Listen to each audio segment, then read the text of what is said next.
네, 안녕하세요. 은빛돌고래입니다. 네, 오늘도 회사 소개를 한번 해보려고 나왔습니다. 오늘은 제가 굉장히 좋아하고 있는 오디오 인터페이스 회사이죠. RM이라는 회사를 한번 소개해 보려고 합니다.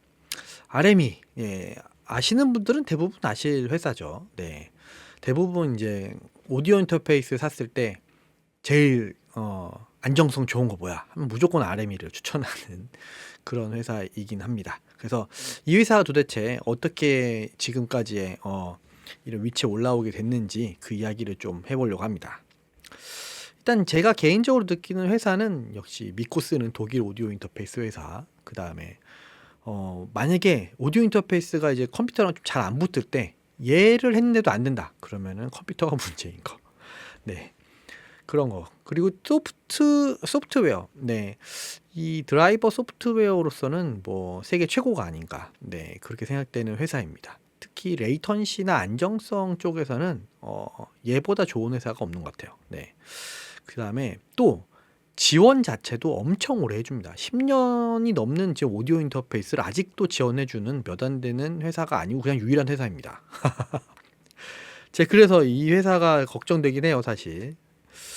자, 그래서 제가 그리고 이걸 쓰는 이유 중에 하나가 바로 이제 토탈 믹스인데 이것도 좀 이따 말씀드리겠지만 라우팅 같은 거를 이제 좋아하신다면 이 회사를 꼭 선택해야 되긴 합니다. 네. 그래서 중급자 이상으로 좀 올라가시게 되면은 선택할 수 있는 가장 끝판왕이 어디냐 하면은 바로 다 이쪽으로 가게 되어 있는 것 같습니다. 자, 저도 이렇게 쓰고 있고요. 네, 저는 UFX의 9버전을 쓰고 있는데 아직도 잘 돌아갑니다. 이게 언제적 제품인지 아시면 깜짝 놀랄 거예요.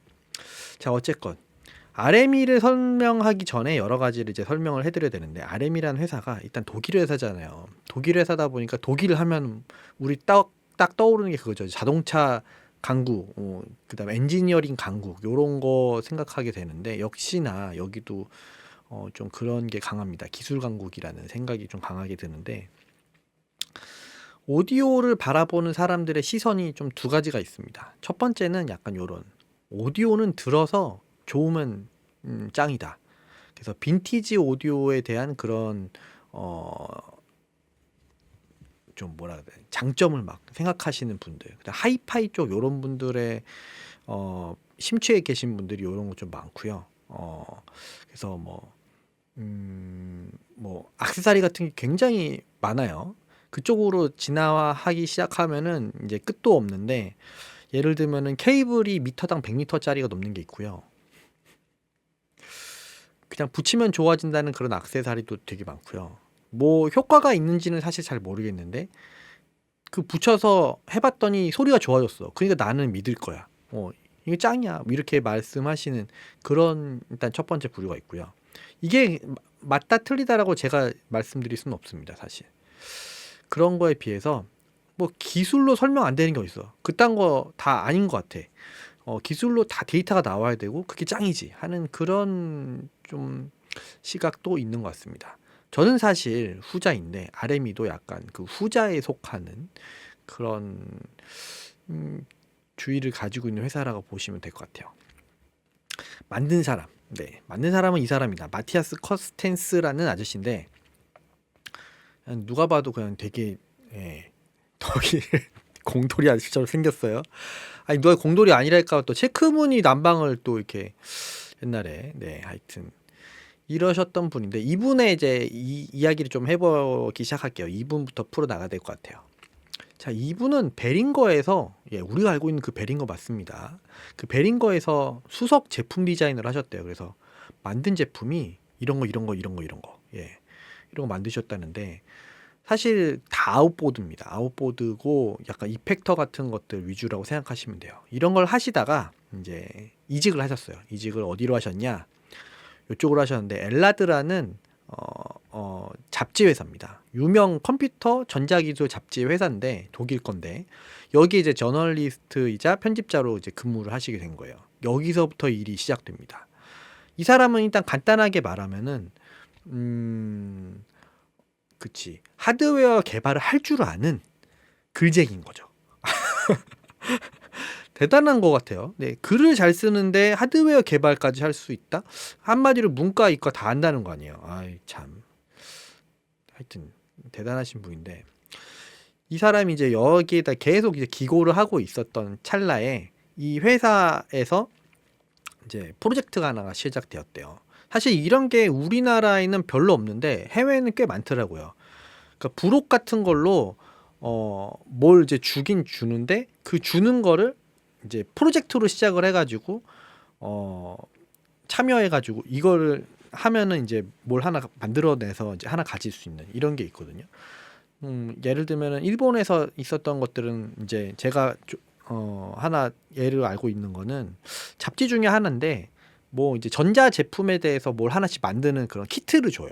그래서 그 월 걸 사면은 거기에 키트를 조립을 하면은 그 제품 하나씩 가질 수 있는 거예요. 대신에 이게 실패해도 이제 답이 없는 거죠. 그래서 제가 전에는 신디사이저를 그런 식으로 하나 주는 거를 봤거든요. 네, 그거 기반해서 공부를 많이 하긴 했는데 회로 같은 거 다 보여주고 설명도 해주고 막 그러거든요. 여기서도 이제 그런 프로젝트를 하려고 했었나 봐요. 뭐냐면은 일단은 그때 당시가 80년대예요.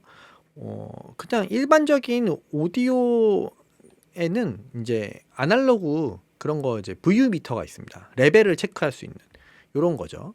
요런 건데 디지털이 막 발전되던 시기거든요. 그때 당시에는 그런 거를 어떻게 체크할 수 있는 방법이 없는 거예요. 눈에 보이는 미터가 없는 거지. 그러니까 디지털로 전송되는 도중에 문제가 생긴다던가 그러면은 이거를 어떻게 체크하지? 이런 생각이 드는 거예요. 그래서 요거를 이제 체크를 해보려고 했는데 문제는 오디오는 이제 오디오 케이블이 거의 뭐 하나밖에 없거든요. 밸런스냐 언밸런스냐 요건데 라인 레벨로 왔다 갔다 하는 것만 체크하면 되는데 디지털은 그게 아니에요. 디지털은 지금 나와 있었던 규격만 해도 그때 당시에 SPDIF, SPDIF도 종류가 두 가지인데 하나는 지금 토스링크라서 광 케이블, 그다음에 두 번째는 이제 코엑시얼이라 해서 RCA 단자를 이용하는 건데 이제 그냥 일반 RCA 케이블이랑 조금 다르고 커넥터는 똑같은데 선재 자체가 이제 임피던스가 다릅니다. 그래가지고 옴이 75옴인가 그런 걸 써야 되는 그런 게 있고 그거 말고도 AS-EBU의 BNC 그다음에 XLR 케이블 이용한 AS-EBU도 있어요. 물론 이거 지금 네 가지 다 쓰여요. 다 쓰이고 있는 건데 대부분 근데 커넥터는 다르게 생겼어도 내용이 비슷비슷합니다. 왜냐면 AS-EBU 기술 기반이거든요. AS-EBU가 뭐냐면은 ASE라고 하는 거는 이제 미국의 오디오 엔지니어링 소사이어티 거기에서 그러니까 그 오디오 엔지니어 그룹이에요. 예, 그냥 비영리 그룹으로 알고 있는데 거기에서 이제 어떤 기술 규정 같은 거를 이제 만들어서 이렇게 공표해서 이걸 표준으로 하자 이런 걸 만들어내는 곳이고 EBU는 이제 유럽 쪽에 유럽 브로드캐스팅 유니온 요렇게 되는 곳인데 여기에서 만들어내서 하는 거니까 미국하고 유럽이랑 같이 이제 규격을 만드는 거니까 한마디로 그냥 세계 규격이 되는 거죠. 여기에서 만들어낸 규격을 기반해 가지고 만들기 때문에 서로 사실 약간의 이제 그 컨버팅이라고 해야 되나? 그런 게 가능합니다. 그래서 그런 것도 가능하긴 한데 어쨌건 요거를 모니터할 수 있는 제품을 개발을 해가지고 들고 온 거예요. 엘라드로 누군가가 그래가지고 이걸 갖다가 이번에 프로젝트로 한번 해보고 싶은데 괜찮겠냐? 이게 1996년입니다.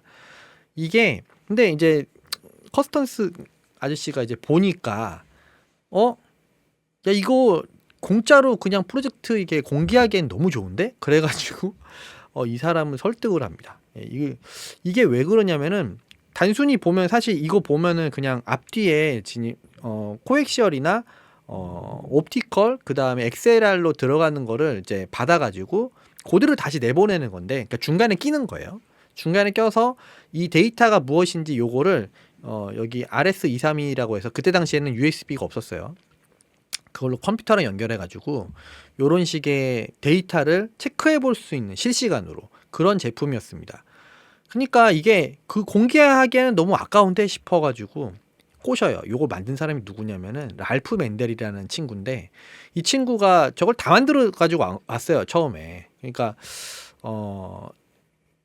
요거 야 그래서 마티아스 커스텐스가 이 아저씨를 꼬십니다. 그래서 야 이거 이왕에 만들어 왔는데 좀 괜찮게 제품화하는 게 낫지 않겠니? 해가지고 둘이서 회사를 설립을 해요. 그게 바로 RME가 되었다. 네. 그렇게 생각하시면 되고 그 와중에 이제 한 명이 한 명이 아니지 두 명이 더 찾아옵니다. 이 두 명이 찾아오시는데 이 두 명은 이제 커스트 형제라고 이분들은 또 이제 뭐가 또 하고 싶었냐면은 이제 PCI 오디오 인터페이스, 네, 레코딩 카드를 이제 하고 싶다. 요런 아이디어를 또 들고서 엘라스에 방문을 하셔가지고 마틴 비욘센 그다음에 우베 커스트라고 하는 사람이에요. 근데 우베 커스트하고 원래 마틴 커스트인데 이제 비욘센이라고 이름을 바꿨어요. 결혼을 하고 나서. 네, 하여튼 그건 뭐 그렇다고 보면 될 것 같고 어쨌건 이분들을 또 설득해가지고 RM에 이제 같이 찾아 해가지고 이후에 이제 오디오 인터페이스 해머풀 시리즈를 이제 만들게 됩니다. 해머풀 시리즈가 뭔지 또 설명을 해드릴게요. 그래서 이렇게 지금도 가면은 요 네 분이 회사 홈페이지에 나와 있고 이 네 분이 이제 메인 멤버입니다. 이렇게 어벤져스 결성이 된 거죠. 이 회사가 지금까지 그래서 쭉 가는 건데 이 회사가 어떻게 그게 가능했느냐? 네. 일단 오디오가 그때 당시에 80년대 딱 들어가 말쯤에부터 해가지고 90년대 돼가지고 어떤 일이 발생했는지 저번에 잠깐 설명을 드렸던 게 있는데 에이다트라는 녀석이 나타났어요. 에이다트라는 친구는 91년인가 아마 첫 번째 나온 걸로 알고 있고 그 다음에 이제 몇 가지 개량형이 나오긴 했는데 어쨌건 기본적으로는 이 친구는 이제 비디오 테이프를 이용해서 녹음을 하는 기기입니다. 그래서 이거가 보급되면서 프로젝트 스튜디오가 전 세계에 막 우후죽순 생겨나기 시작하거든요. 이거는 이렇게 VHS라고 하는 비디오 테이프를 활용을 해요. 근데 비디오 테이프 자체는 원래 아날로그예요. 그래서 원래 비디오 테이프 레코더는 아날로그로만 돌아가는 건데 이 에이다트는 그 매체를 활용은 하지만 얘를 디지털로 활용합니다. 아날로그가 아니에요. 그래서 이 친구 뒤를 보면은 이렇게 아날로그가 아닌 디지털 아웃풋, 인풋 이게 가능한 게 있거든요. 근데 요때 사용한 게 뭐냐면은 토스링크 광 케이블 요걸 사용을 하는데 똑같은 케이블을 사용을 하지만 원래는 이제 디지털 2채널만 가능한데 얘는 8채널이 가능하도록 이렇게 만든 자기네들 나름 규약을 또 만든 거예요. 그래서 에이다트 라이트 파이프라는 거를 만들어서 요걸 만듭니다. 지금도 요거는 엄청 많이 쓰이는 규격 중에 하나예요. 어쨌건 재밌는 건 뭐냐면은 여기서 하나 알아두셔야 될 게 커넥터가 굉장히 똑같이 생긴 게 많다는 걸 아실 수 있을 거예요. 왜 그러냐? 이유는 되게 단순합니다. 커넥터가 똑같으면요. 대량 생산이 엄청나게 쉬워진다는 장점이 있어요. 그러니까 보급이 엄청 쉽다는 거죠. 지금 여기도 잘 보시면은 싱크라고 써 있는 그 단자가 9핀 단자인데 이게 RS232 시리얼 커넥터거든요. 원래는 잘 모르셔도 돼요. 어쨌건 컴퓨터 쪽에서 예전에 쓰던 건데 이 규격도 굉장히 많이 쓰입니다. 나중에 저거 비슷한 거 패널로 확장해서 또 디서브라는 거 나오고 또 여러 가지 나오는데 은근히 이 재활용을 많이 해요. 커넥터 재활용 엄청 많이 합니다. 그래서 헷갈리시면 안 돼요. 여러분들 생긴 건 똑같이 생겼어도 실제로 거기서 왔다 갔다 하는 데이터는 전혀 다른 게 왔다 갔다 할 때가 많거든요. 그래서 요거는 그냥 참고로 알아두시면 될 것 같고 그래서 케이블하고 커넥터는 똑같은 걸 쓰는데 아까 잠깐 말했던 SPDIF는 2채널이고 에이다트는 8채널입니다. 완전 달라요.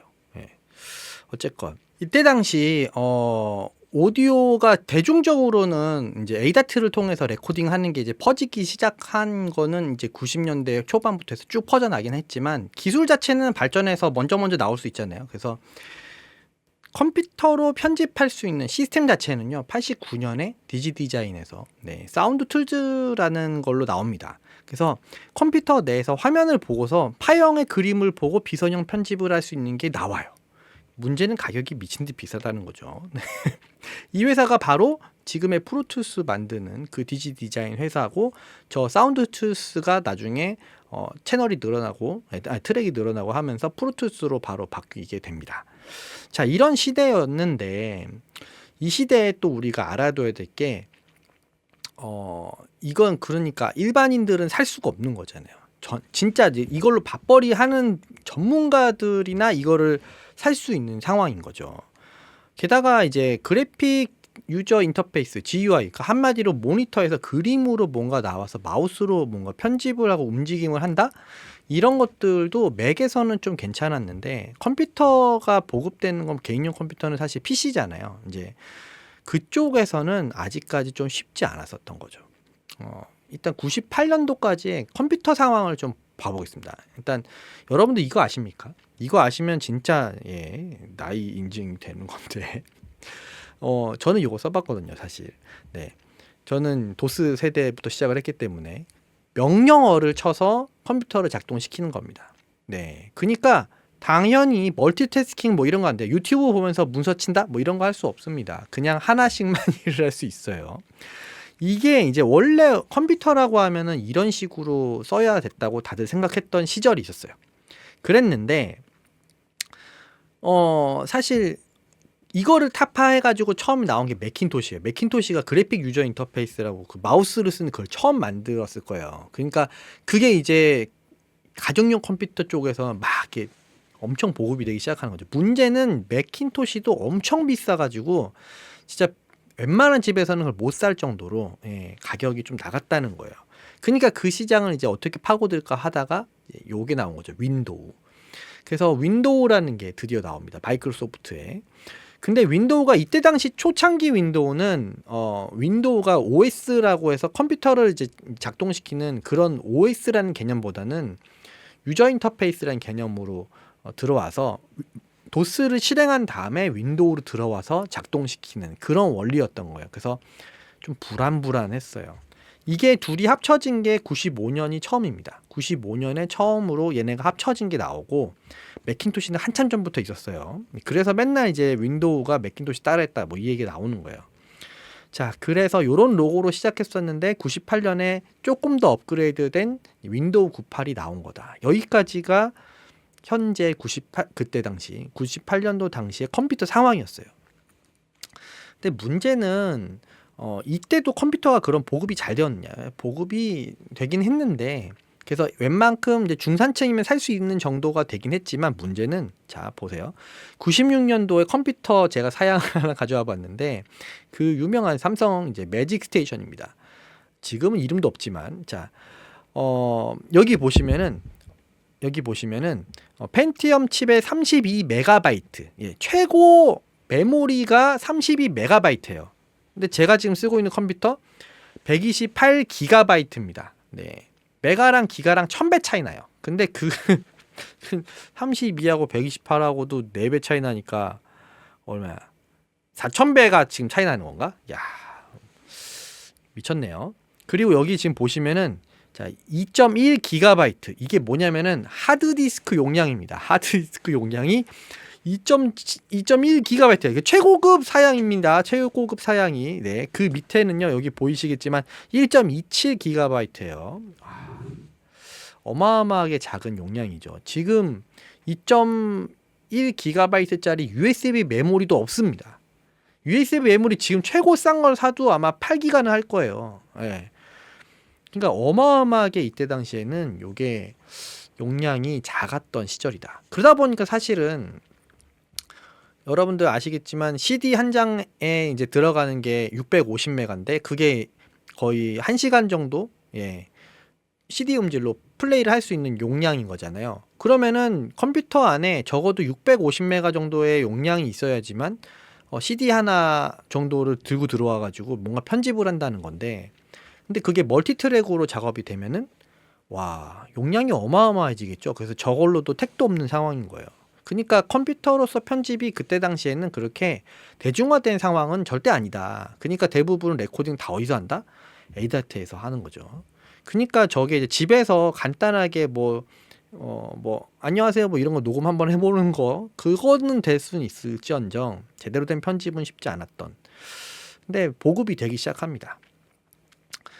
적대 저 근데 가격을 잘 보세요. 최고급 컴퓨터가 471만 9천 원인데 짜장면 가격은 지금 그때랑 비교해서 2.8배가 올랐고 대학교 등록금은 2배 좀 넘게 올랐어요. 제가 이게 대강 생각을 해서 한 2.5배쯤 된다고 치면은 거의 1200만 원짜리라고 생각하시면 되는 거예요. 그러니까 1200만 원이라고 하면은 그렇죠. 그냥 막 살 수 있는 돈은 아니지만 일반인들이 막 살 수 있는 건 아니지만 내가 이거를 전문적으로 하는 사람이다라고 치면은 진짜 돈 모아서 살 수는 있는 그런 가격이죠. 쉽진 않지만 결단 내리면 살 수 있는 그랬던 녀석들이다. 이렇게 생각하시면 됩니다. 이때 당시 가격이. 그러면은 이때 당시에 요런 상황에서 프로그램들이 없었냐? 없지는 않았어요. 요런 큐베이스, 여러분들 아시는 큐베이스. 그게 저 때도 이렇게 있었습니다. 99년도에 VST3라는 버전으로 나와 있는 거였는데 오디오 멀티 레코딩 다 되고 이펙터 되고 VST3부터는 아마 가상악기도 나오기 시작한 걸로 알고 있습니다. 그게 99년이에요. 진짜 오래됐죠. 자, 큐베이스뿐만이 아니겠죠. 그때 당시에 우후죽순 저런 녀석이 막 나왔는데 그 제일 앞서 나가던 친구는 아까 말했었던 디지 디자인의 그 제품들이었죠. 프로툴스. 자, 그러니까 일반인들 입장에서 수요가 더 많은 그런 것들을 판매를 하려면은 이제 막 보급되려고 하는 그쪽의 시장을 잡아야지 제일 잘 될 거 아니에요. 그러면은 기존의 사람들이 전부 다 ADAT로 레코딩을 하고 있었는데 컴퓨터로 비선형 편집을 해야 된다. 네, 그냥 뚝 해서 자르면 바로바로 잘리는 그런 걸 하고 싶다. 이 선형 편집은 되게 어려워요. 이제 막 앞에 있는 거를 다시 듣고 싶다. 그럼 진짜 감기를 해야 되는 거야. 한참 감아야지만 틀 수 있고 편집을 거기만 딱 떼어내서 잘라낸다. 이거 안 되고요. 예, 쉽지 않거든요. 그러니까 이 연결을 해서 좀 편집을 용이하게 하는 용도로서 컴퓨터가 그때 쓰일 수 있었던 건데 그렇게 하기 위해서는 일단 들고 들어와야겠죠. 컴퓨터로. 들고 들어올 수 있는 장비가 뭐가 있느냐. 그게 이제 필요하다 생각한 거예요. RM이는 이제 그걸 생각해서 제품이 딱 나왔는데 그게 바로 이 녀석. DG30이라는 제품을 97년에 만듭니다. 그래서 여기 보시면은 여기 광단자가 두 개가 있고요. 여기는 이제 디지털 단자 이건 RCA인가 하여튼 그럴 거예요. 그래서 얘는 이제 ADAT랑 연결해서 ADAT가 이제 방향이 일방향입니다. 이제 왔다 갔다가 되는 게 아니고 한쪽으로 보내는 것밖에 안 돼서 두 개가 있어야지 서로 왔다 갔다 할 수 있어서 저런 식으로 잡아놓고 쓰는 제품인데 요게 이제 바로 1년 지나면은 이렇게 돼서 두 개로 포트가 늘어나고 확장 카드 쓰면은 포트가 3개까지 늘어났던 걸로 기억합니다. 요게 DG96이라고 98년에 나온 제품이에요. 근데 이런 제품이 나왔을 때 사람들 입장에서는 이제 굉장히 중요한 게 무엇이냐. 그래서 잘 쓸 수 있냐 이거예요. 잘 쓸 수 있냐. 근데 아까 잠깐 말씀드렸지만 윈도우라는 친구가요. 그렇게 좋은 친구가 아니에요. 좋은 친구가 아니라서 그때 당시는 왜 그랬는지를 조금 생각해 볼 필요가 있습니다. 여러분들이 이제 컴퓨터를 사용할 때 윈도우나 아니면 매킨토시나 아니면 여러분들이 쓰고 있는 핸드폰도 OS가 올라가요. 안드로이드 뭐 이런 거 있죠. iOS. 이거 다 OS라는 개념은 하드웨어가 소프트웨어를 올려서 뭔가 작동을 하는 그런 것이 있을 때 이 소프트웨어가 돌아가게 만들어준 가장 핵심적인 녀석이거든요. 그런 걸 이제 OS라고 그러는데 그 OS 중에서도 가장 핵심이 바로 이 커널입니다.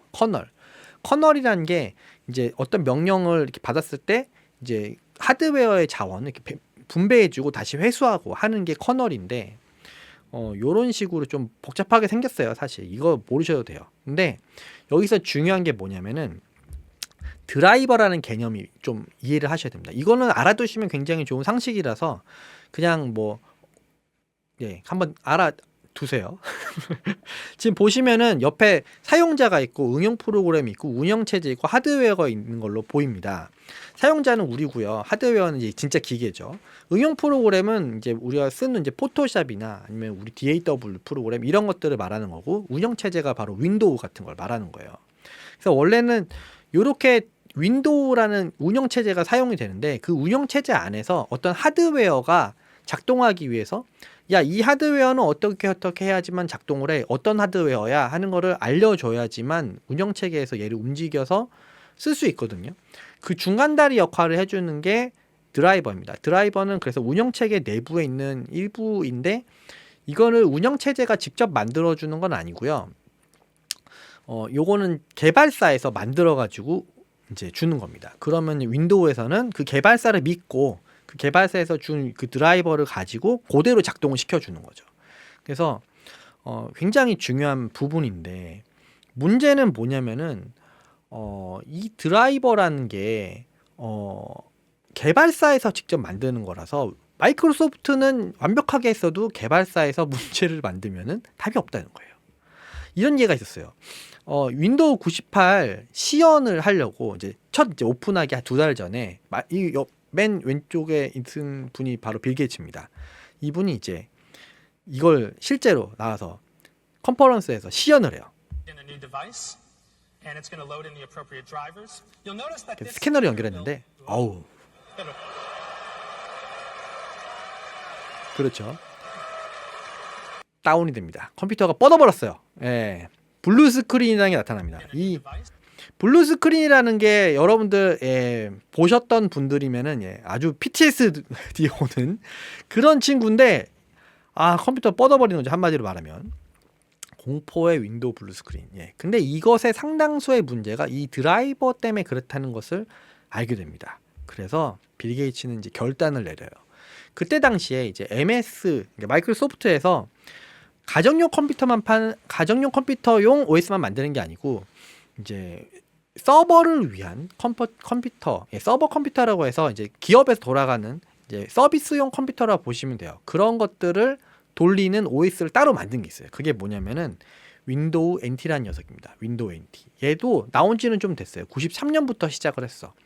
왜냐면은 얘는 근데 좀 다른 점이 뭐냐면은 서버를 돌리는 거라서 얘는 주변 기기가 별로 없어요. 그래서 주변 기기의 할당을 별로 그 주변 기기에 막 붙는 그런 거에 이제 관심을 좀 덜 할 수 있었고, 게다가 서버 프로그램 안에 돌아가는 프로그램이라는 게 끽해봐야 뭐 데이터베이스나 웹 서버 이런 것들 몇 가지만 딱 돌아가고 그 외의 프로그램을 아예 돌리질 않아요. 그러니까 다른 프로그램들이랑 막 호환성을 위해서 막 코드를 막 짜집기 해야 되고 저번에 버전에 있었던 이것도 호환이 돼야 되는데 이런 게 필요 없는 시장이라서 아예 완벽하게 만들긴 합니다.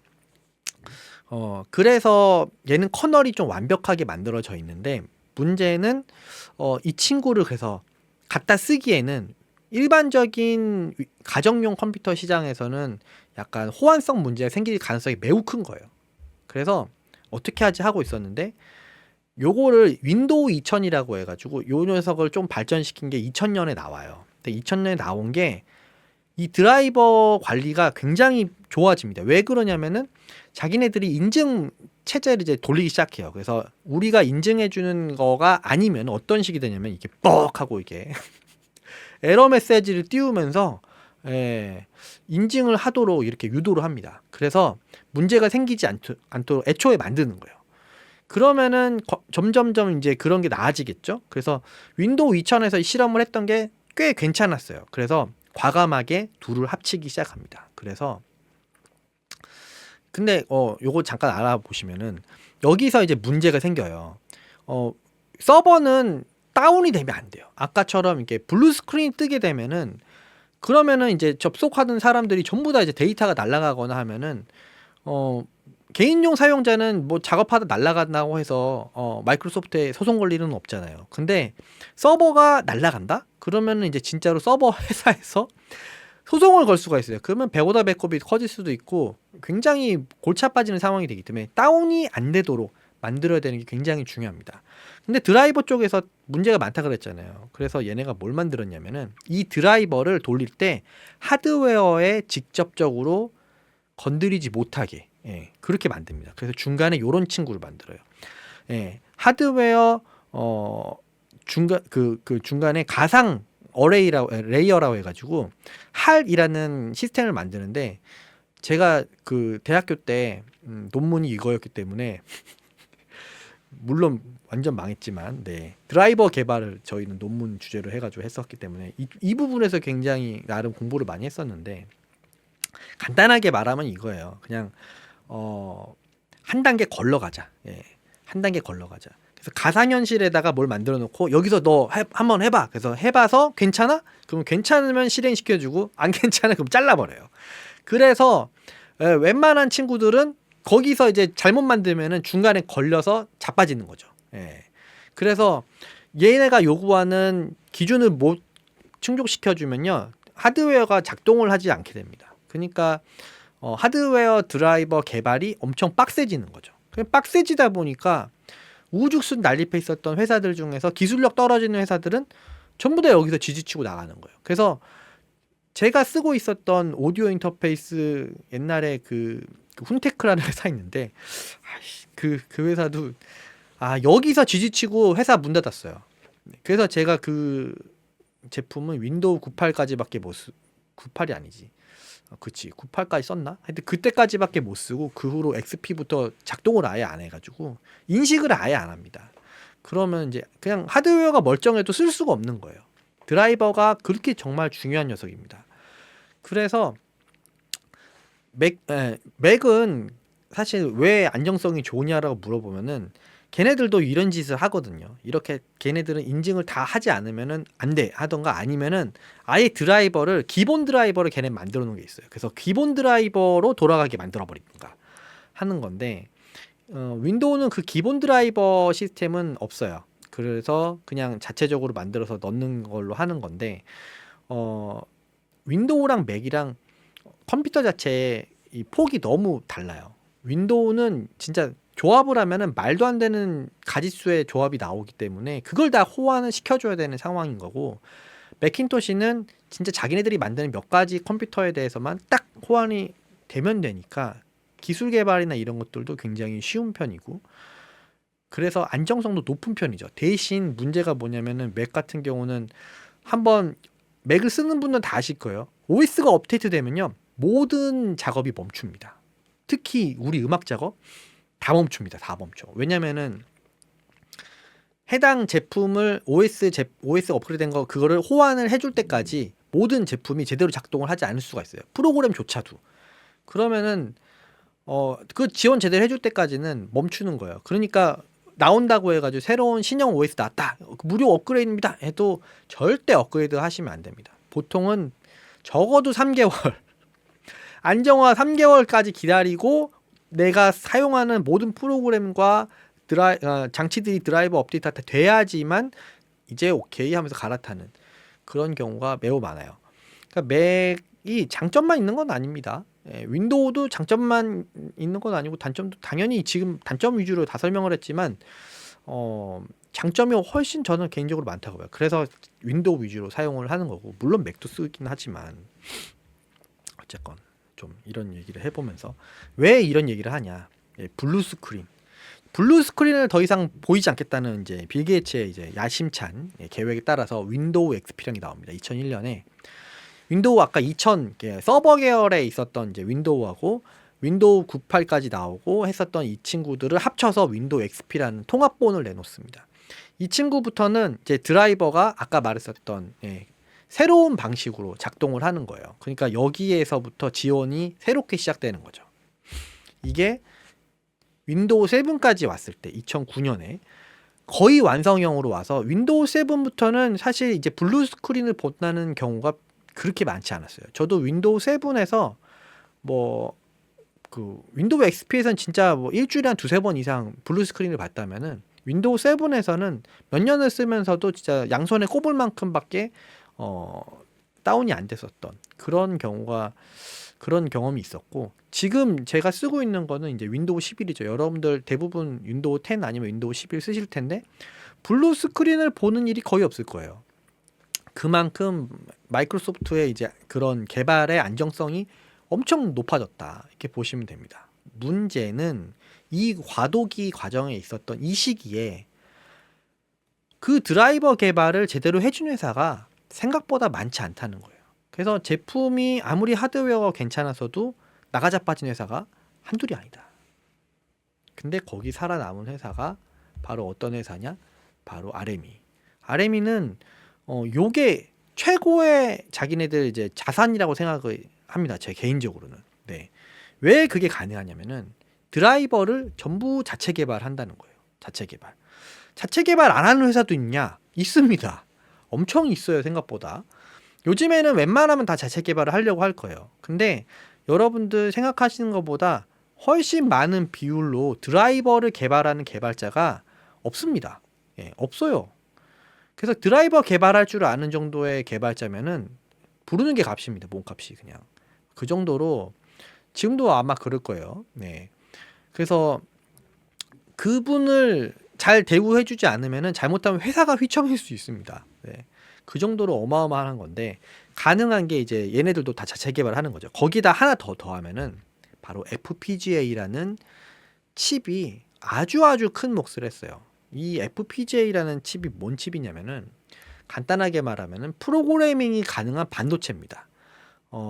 만능 기판이라 보시면 되는데 이제 그 칩이 반도체는 반도체인데 이 안에 이제 소자가 이제 종류별로 다 들어있고 요거 안에가 내가 프로그램의 소스 코드를 올리면은 그거에 맞춰서 변형이 실제로 되는 겁니다. 그래서 그대로 움직이는데 소프트웨어는 사실상 실제로 이제 실행을 하는 데 있어서 CPU에서 실행을 할 때 시간이 걸린다면은 얘는 그거를 하드웨어로 구현을 하기 때문에 속도가 일단 시작이 되면 엄청나게 빨라집니다. 그게 이 친구의 특징이에요. 그래서 장점은 속도가 엄청나게 빠른데 문제는 복잡해 보이죠. 그러니까 당연히 얘는 가격이 엄청 비쌉니다. 그리고 대기할 수 있는 모듈들도 굉장히 많다 보니까 전력도 좀 많이 먹는 편이고 그렇긴 한데 보통 기능을 많이 줘야 되는, 그래서 나중에 바꿔야 되는 이런 상황에 있는 회사라면은 FPGA가 굉장히 좋은 선택이 된다고 해요. 그래서 추후에 뭔가 틀렸다 하더라도 바꿀 수 있는 그런 게 FPGA 장점인데, 일반적인 우리가 알고 있는 반도체는 아식이라고 해가지고 네, 요거에 아주 패턴이 딱 만들어서 그대로 똑같이 찍어내는 그런 겁니다. 그게 CPU나 GPU나 이런 것들 요런 게 많은데 얘는 일단 빠르고 효율이 제일 좋은데 문제는 얘네들을 만들려면은 진짜 설계를 제대로 해서 만들어서 찍어야 됩니다. 안 그러면은 진짜 큰 문제가 생겨요. 이게 사실 아무리 잘하는 회사라도 실수는 할 수 있겠죠. 인텔에서 얼마 전에 이 문제가 발견이 돼가지고 난리가 났었어요. 그래서 그거 한번 소프트웨어로 어떻게든 막았는데, 네, 그러면 이제 전체 칩 성능 자체가 뭐 10% 이상 다운되는 상황이 생기기 때문에 아식으로 이제 작업할 때는 정말 잘 만들어야 된다. 근데 FPGA 장점은 뭐라고요? 틀리면 고칠 수 있다 그랬죠. 그게 이제 얘네들한테 엄청난 효과를 가져오게 됩니다. 왜냐면은 DG32가 97년에 처음 났을 때 요 칩 엄청 커다란 거, 요거 UFX 플러스가 2016년에 나온 게 UFX 플러스가 이제 가장 최신 제품 중에 하나인데 지금은 또 단종된 것 같은데 3가 나와서 요것도 여기 보시면은 자일링스라는 회사에서 나오는 FPGA를 사용합니다. 처음부터 FPGA를 사용했던 거예요. 첫 제품 출시부터. 이게 얘네의 가장 큰 장점입니다. 그러니까 아까 랄프 맨델이라는 아저씨가 DAM1이라는 거를 만들었다 했잖아요. 그 아저씨가 이쪽 DSP 프로그래머예요. 뭐예요? 그래서 이 친구는 아니지, 아저씨지. 이 아저씨가 네, 이거를 할 줄 아니까 내가 요거 해줄게 해가지고 DSP를 가지고 작업하는 기반 시스템을 만들게 됩니다. 이거를 이제 자기네들은 이제 해머풀 DSP 시스템이라고 이름을 붙여서 지금까지 사용을 하고 있고 계속 쭉 내려오고 있습니다. 그러다 보니까 얘네들은 드라이버도 모든 걸 웬만한 걸 다 자체 개발합니다. 보통 오디오 인터페이스 대부분의 회사들은요 자체 개발을 그렇게 다 하진 않아요.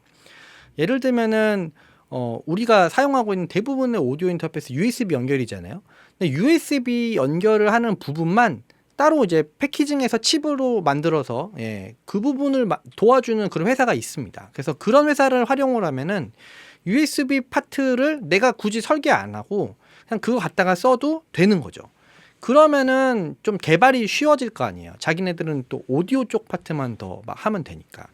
근데 문제는 얘네들은 그렇게 하지 않고 그것도 다 만드는 거야. USB 2.0 초창기 시절이 그래서 뿐만 아니라 USB 2.0 초창기 시절에는 좀 문제가 많았고, 그 다음에 그 전에는 이제 1394, IE 1394 파이어와이어라고 해서 그런 것도 있었는데 그것도 문제가 엄청 많았고, 하여튼 오디오 인터페이스 저때 쓰셨던 분들은 아마 그 연결 문제에 대해서 벌써 이미 많이 당하셨을 거예요. 근데 유일하게 그런 문제에서 거의 해방되고 있었던 회사가 바로 RM인데, RM이는 그 규격의 어떤 자기가 문서나 이런 것들을 완벽하게 파악하고 거기에 딱 적절하게 자기네들이 대응해서 거기에 맞는 오디오 규격으로 만들어서 하다 보니까 USB 오디오 인터페이스 뿐만 아니라 대부분의 오디오 인터페이스에서 가장 중요한 요소 중에 하나가 레이턴시죠. 오디오 인터페이스가 가지고 있는 레이턴시를 얼마만큼 줄일 수 있는데 그러면서도 얼마만큼 안정성을 확보할 수 있는가.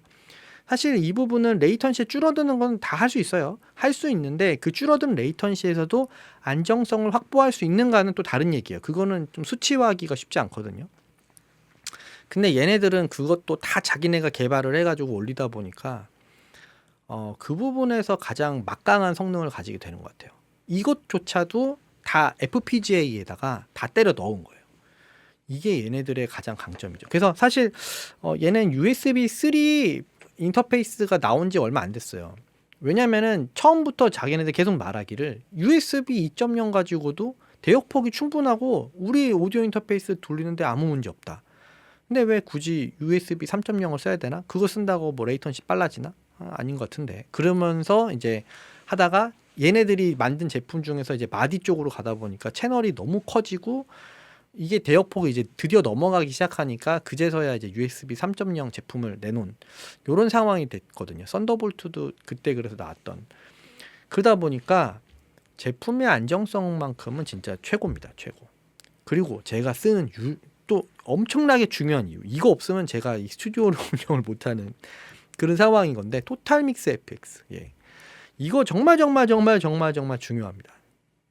이거 한번 쓰시는 분들 여기 맛들이면 절대로 RMA에서 빠져나갈 수가 없어요. 얘는 라우팅이 되는데 라우팅이 채널 개수만큼의 라우팅을 만들어서 쓸 수 있습니다. 어마어마한 거예요. 그리고 채널 개수만큼 FX, 그러니까 얘 같은 경우는 인풋과 아웃풋에 채널 개수만큼의 이퀄라이저, 컴프레서가 다 들어가 있습니다. 그리고 모니터 시스템이 돼 있어요. 그래서 스피커 두 조를 쓸 때 이거 왔다 갔다 하면서 쓸 수 있도록 해주는 그것도 있고, 이거를 조정할 수 있는 리모컨 시스템도 있고요. 그 다음에 여기다가 하나 더해서 만약에 내가 부스가 있다 그러면은 그 사람들한테 개별적으로 다 따로따로 줄 수 있는 큐 시스템을 만들 수 있습니다. 이것도 아는 사람 입장에서는 어마어마한 건데 이게 다 RM이 제품이면 지금 다 기본적으로 되어 있습니다. AD 컨버터 종류 제품은 없겠지만 오디오 인터페이스로 나와 있는 제품들은 다 요게 기본 탑재가 되어 있거든요. 이게 어마어마한 겁니다. 근데 거기서 끝이 아니에요. 문제는 이게 계속 업데이트가 된다는 거예요.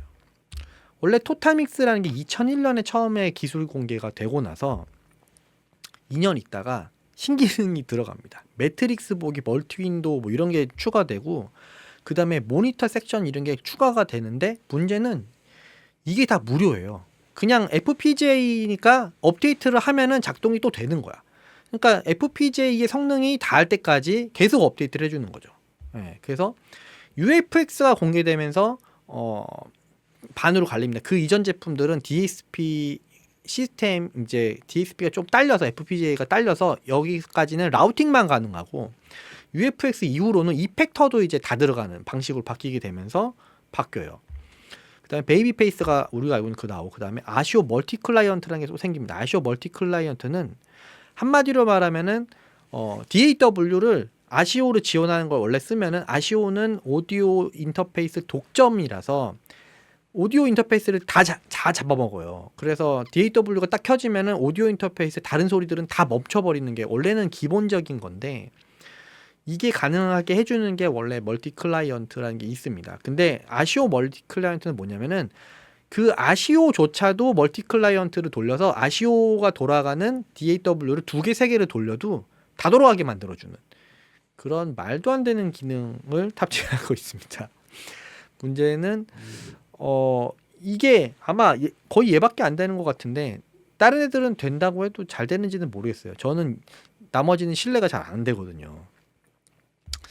그리고 또 2013년에는 베이비 페이스 클래스 컴포넌트라는 게 뭐냐면은 이제 아이패드나 뭐 이런 데서도 바로 붙여서 돌아갈 수 있는 그런 게 발표가 되면서 여기에 대응을 해주는 거예요. 그래서 아이패드를 베이비 페이스가 바로 연결할 수 있게 3년이 넘게 지난 제품인데 드라이버 업데이트를 해서 신기능을 넣어주는 이런 건데 문제는요. 이 토탈 믹스 기능은 계속 업데이트 되면서 처음에 나왔던 제품까지도 이게 지원이 된다는 거예요. 그리고 아이패드용 토탈 믹스 나오고 토탈 믹스 리모컨 나오고 그래서 저도 지금 리모컨으로 옛날 아이패드 하나 갖다 놓고 쓰고 있습니다. 네, 정말 좋아요. 그 다음에 이번에 나온 게 뭐냐면은 얼마 전에 나온 건데 이머시브 셋업용 토탈 믹스 룸 EQ가 새로 생겼어요. 그래서 룸 이퀄라이징 시스템에 대응할 수 있는 그런 게 또 새로 생겨가지고 이게 뭐지 싶은 그런 수준으로 계속 업그레이드를 시켜줍니다. 이게 가능한 게 아까 FPGA 이것 때문에 가능하다는 거. 자, 그래서 지금 밀고 있는 제품들 UFX3 플래그십이죠. 이 회사의 가장 플래그십 모델 중에 하나입니다. 물론 이거보다 사실 채널 더 높고 한 거 있는데 우리가 덤벼볼 수 있는 건 여기까지인 것 같아요. 이것도 무지하게 비싸요. 500만 원이에요 거의. 그 다음에 UCX 개인 사용자들에게는 UCX 정도만 해도 굉장히 괜찮은데 그 밑으로는 베이비 페이스 요게 제일 많이 팔리는 제품 중에 하나죠. 그 다음에 PC파이 그 다음에 하이파이 뭐 이런 쪽에 다 넘보고 있는 것 중에 하나가 ADI 시리즈 컨버터 시리즈로 나온 건데 이 친구들도 엄청나게 요즘에 잘 되고 있다고 하더라고요. 하여튼 이러고 있는 회사입니다. RME의 장점? 그래서 안정성에서는 더 이상 뭐 말할 필요가 없는 회사다. 이만큼만 해주시면 뭐 더 할 말이 없습니다. 토탈 믹스 토탈 믹스 FX 최고다. 그 다음에 그냥 개인적으로 생각하는 이제 아쉬운 점이에요. 아쉬운 점은 이건 뭐 아쉬운 점이라 해야 되나? 가격이 사실 비싸요. 가격이 너무 비싼 거는 맞습니다. 오디오 인터페이스 중에서는 거의 탑기어니까 이제 어쩔 수 없어요. 그건 좀 개인적으로 아쉬운 거고. 두 번째는 한 번 쓰고 나면 한 번 사면 진짜 오래 씁니다. 그래서 제가 지금 이거를 거의 10년째 쓰고 있는 상황인 것 같은데 UFX가 나와서 지금 2가 나왔다 3까지 나왔어요. 근데 제가 지금 UFX 1을 쓰고 있는데도 문제가 없습니다. 정말 좋아요. 그냥 저는 아마 특별히 얘가 망가지지 않는 한 계속 쓸 것 같은데 망가지지도 않아요. 그러니까 아니 얘네들은 신규 고객을 이제 유치를 해야지 제품을 팔아먹을 거 아니에요. 내가 괜히 걱정해 주는 건가? 어쨌건 그런 게 얘네는 좀 아쉽다고 생각을 해야 되나? 괜히 써놨나? 자, 그 다음에 세 번째. 이것도 약간 개인적인 생각인데 RME의 음질을 좋아하시는 분도 물론 많이 있지만 RME의 음질 자체는 아직도 아쉬워하는 사람도 꽤 많습니다. 근데 요거는요. 이것도 생각을 되게 많이 해봐야 될 부분이에요. 왜냐면 제가 지금 갖고 있는 UFX 10년 전 제품, 10년 된 제품인데 지금 나온 거랑 완전 다릅니다. 지금 나온 것들은 또 엄청 좋아요. 그래서 요즘 거 제품을 안 사게 되니까 RME 제품을 사시면 일단 막 10년 이상 쓰거든요. 그러니까 요즘 나온 또 RME 최신 제품을 또 접해보질 못했으니 음질이 약간 아쉽다라는 그런 생각을 가지실 수도 있는 것 같아요. 근데 음질이 아쉽다는 개념이요. 약간 어떤 개념이냐면은 뭐 얘가 잡음이 많거나 못 쓰겠다 이런 느낌이 아니고 성향이 좀 많이 갈려요. 왜냐면은 팝을 하시는 분들보다 클래식 하시는 분들이 좋아할 만큼 굉장히 하이가 약간 풍부한 스타일의 어떠한 사운드거든요. RME가 전체적으로. 그러다 보니 그런 느낌이 있는데 요즘 거는 또 아니더라고요. 요즘 건 또 전혀 그렇지 않은 것 같지만 그래서 그 인식이 좀 있어요. 아직까지도. 그래서 하이엔드로 좀 더 가려면은 그런 걸 좀 해야 되지 않을까. 왜냐면 요즘에 사실 차이파이라고 중국 쪽에서 이제 아예 그냥 컨슈머 쪽이지만 좀 다른 분야긴 하지만 이쪽으로 막 치고 올라온 애들이 너무 많아가지고 그런 것 좀 관심 가지다 보면은 RM이가 이러다가 약간 걔네들한테 괜히 깐족되는 그런 애들한테 좀 이렇게 견제당하면 어쩌나 싶은 생각이 그것도 역시 개인적인 그냥 쓸데없는 걱정인 것 같긴 합니다. 네. 언제나 믿습니다, RM이. 예. 계속 쭉 잘해주셨으면 좋겠습니다. 이 RM이라는 회사는 하여튼 여기까지 하도록 하겠는데 혹시 궁금한 점 있으시면 또 댓글 남겨주시면 제가 보고 네, 이야기를 또 해보도록 하겠습니다. 그럼 여기까지 하도록 하겠습니다. 끝! 감사합니다. 안녕.